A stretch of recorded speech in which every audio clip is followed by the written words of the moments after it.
கொசுபத்தில சூட்சமும் இருக்கு. நீ நெருங்கி போகையில நெற்றில சுழுக்கு.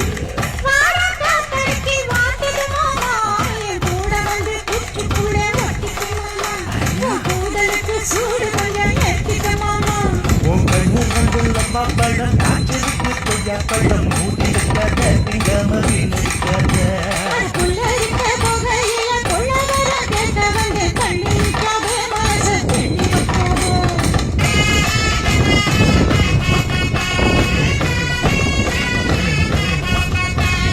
பஞ்சு முட்டாய் சீல கட்டி